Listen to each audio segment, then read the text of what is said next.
as for the last game of preseason, period, when this game is over, it's going to be all about the regular season.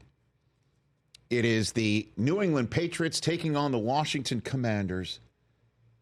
The final, one would think, because I do believe it's Russell Wilson's gig in Pittsburgh, the final quarterback battle of wondering who's going to start in week one for this team. It's New England. Gerard Mayo was asked today about the state of the quarterback race between Jacoby Brissett and Drake Maye. And then, of course, there's the man who has a statue being built for him already in front of the building in New England based on his outstanding week one preseason performance, Joe Milton. What's the scoop on that, Coach? Look, Jacoby's going to start the game off. Drake will play as well. Joe will play as well. There's a nugget. Boom. You're welcome. Now you guys can sleep. Zappy will play. Zappy will play. There's a nugget. Boom. Those words, Suze, were never said by Bill Belichick in a press conference in his 20-plus years in New England, right? I was going to say I wasn't looking up, and I thought maybe that was Bill up there again. No. Sounded just like a normal Patriots press conference. No, wouldn't you say? There's a nugget. Boom. Or not. Not at all. It's great, isn't it? Just a total change. Total change. Gerard Mayo basically saying, there's your nugget. Boom. I mean, I'll say it again. There's no reason to start Drake Maye in week one. Simply 0.0 reason to start Drake Maye in week one. You got to let this offensive line gel. And I know I say that even not knowing fully. I'll be straight up with you. I don't know if this offensive line is already gelled and how many of the guys returned from last year. You got to let the offense get some sort of sea legs under themselves and let Drake Maye stand on a sideline of a National Football League regular season game in Cincinnati and let him watch. Let him watch and learn. There's no reason to throw him out there, especially if he is going into the regular season on an upswing in preseason action against 2s and 3s. Let him build that way. There is no reason.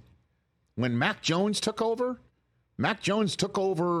for Tom Brady for a Patriots team that had just made the playoffs, albeit they were one and done by Tennessee. But that was a team that just made the playoffs.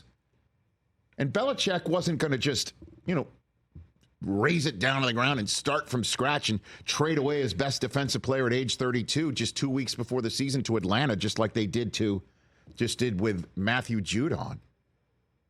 Makes no sense for them to start him. Just give him some sea legs. And I know Brockman in the chair that Susie's currently sitting in right now is like, well, when are you going to do it? I don't know. Let them figure that out.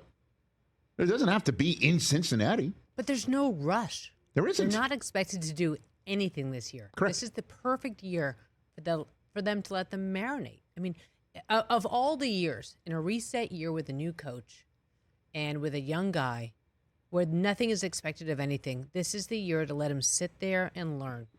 Not everybody's going to be C.J. Stroud. Well, C.J. Stroud as well, also, in that regard, had Nico Collins, although a lot of people didn't think they had a number one receiver in him.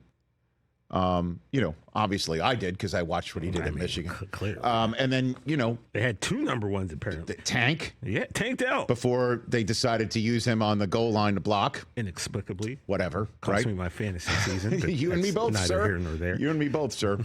Although I did go against CeeDee Lamb at his 1,900 yards in the first half against Detroit after David Njoku scored 5 touchdowns against the Jets to start that preseason. I mean, that fantasy final week. But who's counting? I mean, that's a shame. There's no, but I'll just say this, though.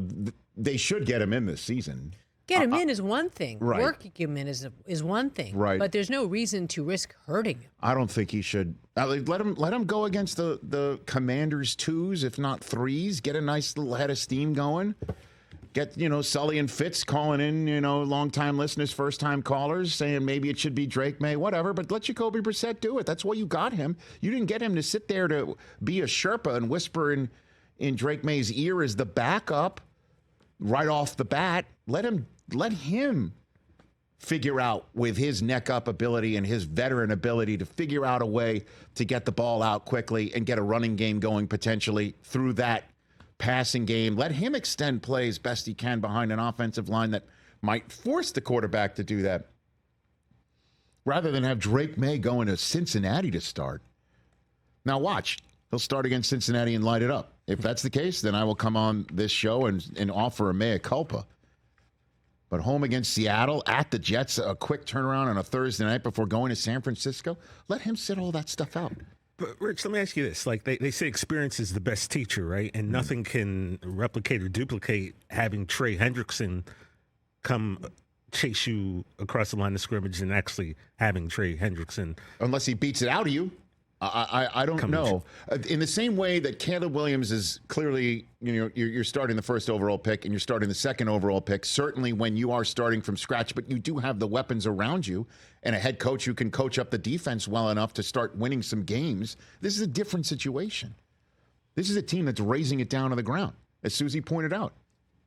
Zero expectations in the New England area. When was the last time you could say that sort of thing, where the fan base can be patient? They're bought in. And even Tom Brady said that a lot of these young quarterbacks were being thrown in too quickly, and he would know something about being ready to get in. And because he did sit there, and he watched Drew Bledsoe. He for a learned. full season. Yeah, I think a lot of folks might, looking back now on the narrative, think that was his rookie season where he came in. It was not. It was year 2. Catch the Rich Eisen Show every single day on the Roku channel, 12 to 3 Eastern, for free.